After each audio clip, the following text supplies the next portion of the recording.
All right, we're getting close to the end here in unit number 2. But today, what I want to do is have you look through some examples. You will notice there are some features that we have not learned yet, that's still to come. But I want you to get an idea about the feel and the tone for different kinds of websites. And what do you think are good combos? What kind of suggestions would you have to make a website easier to read? What might be more engaging, and so on. All right, so here's kind of our first question. And rather than having this be an actual journal prompt, what I want you to do is you can just talk at your table, talk to an elbow partner, and I want you to discuss or come up with, so this is just table prompts, okay? What are ways that you express yourself? Okay, about your things that you like, whether it's fashion or music or whatever. um, what are your interests and so on? How do you do that? And think about different ways that you communicate that, different types of activities that you do. Um, or it says here spaces you consider a form of self expression. So go ahead, pause this, set the timer for a while, have that discussion, share out a little bit. And then when you come on back, we'll move on. Okay. In my day, clothes, that was huge. Different kinds of colors. Um, weren't so much into the hair dye kind of a thing. Um, Once I got older, my first years teaching, like piercings became a big thing. Makeup, like especially the goth look, was in for some of my high school students when I was first teaching and stuff. Those were kind of things that became ways to express yourself. So this is what we're after today. How do we use websites to convey or express ourselves with things that we're interested in, things that we like? So here's what you're going to do today. Okay, you're going to do a couple of things. First is encode.org, and don't go here yet because I want to explain what you're going to do. This is in Unit 2, Lesson number 10. And they've got 5 examples set up here. And what you're going to do is take some time to look at each one, read through so that you get a feel for like what their content is and so on. And then you're going to, out of these 5, choose 2 of them. So you have the cutest dog, the trip one, musical instruments, recycling club, and haiku. Do you know what haiku is? It's kind of poetry.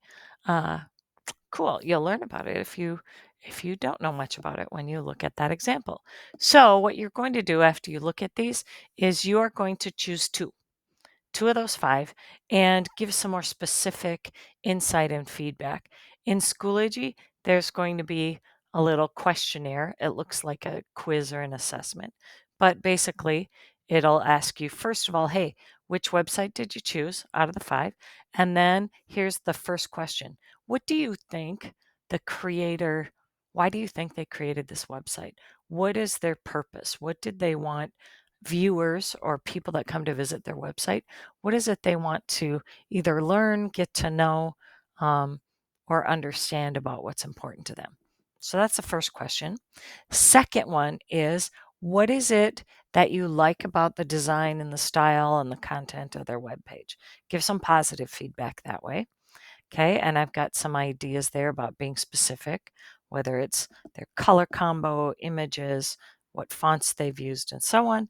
And then finally, what suggestions do you have to improve this website?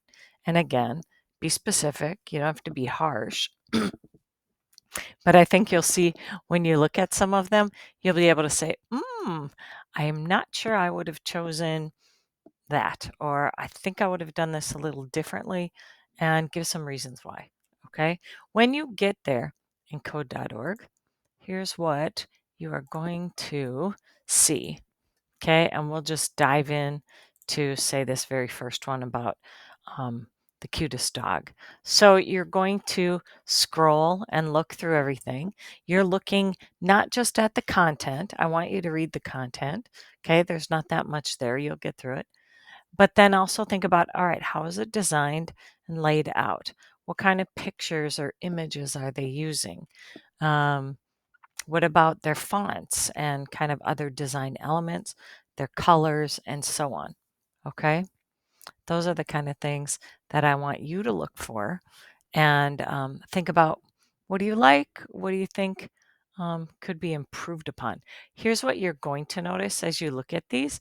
You're like, oh, they've done some cool things with their images. And you will learn that, fear not. You'll be able to go back. Um, we will learn that next week so that you can do some interesting things with your images as well. Okay. So again, you're going to go into code.org lesson 10, look through all of these, choose two. You'll be in Schoology and you're going to jump into this. The middle thing is always just your instructions, what to do. If you weren't in class, you'd watch the video, then go to code, look at the 5, choose 2, give feedback in this little quiz thing. Okay, so enjoy that. Now, once you get done with this, here's what I'm going to tell you. I'm going to open up lesson number 13. So let me back out of here a little bit. You'll see that 11 and 12. 11 we've still got to do because that'll give us some information and you'll learn how to use some CSS style with images specifically to jazz that up and make those cool. And then in 13, it says your project, your personal web page. Now, here's kind of what I'm thinking is that you're going to go back to lesson 7 and you're going to kind of look at that and decide, I'm going to keep going with this or am I going to start over and do something different for my final project on websites here before we get into some other stuff. So, start thinking about that.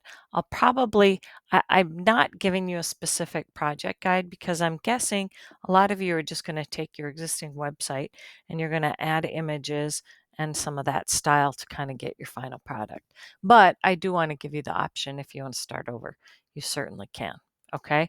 What this will do is kind of walk you through step by step and it'll say, all right, upload images. Really, what you're going to do here, because they'll have a style sheet in here for you and they've got your HTML. What I want you to do basically is just go back to lesson 7, copy all of the stuff between your body tags that you had in lesson 7 when you were adding style and so on. Get that content, copy it and paste it here. Go back to lesson 7, go find everything on your style sheet, copy and paste that here so you aren't trying to reinvent the wheel or recreate anything. Just copy and paste it. And then that's as far as you have to go. Okay. Don't go any farther because we want to start thinking about what images do you want and then how are you going to style them. And I've got to show you some of those properties. So have some fun looking at these examples back here in lesson number 10 and give some good feedback there and kind of get your brain thinking about how you want your stuff to look. Okay. Awesome. Have some fun exploring and share some good feedback.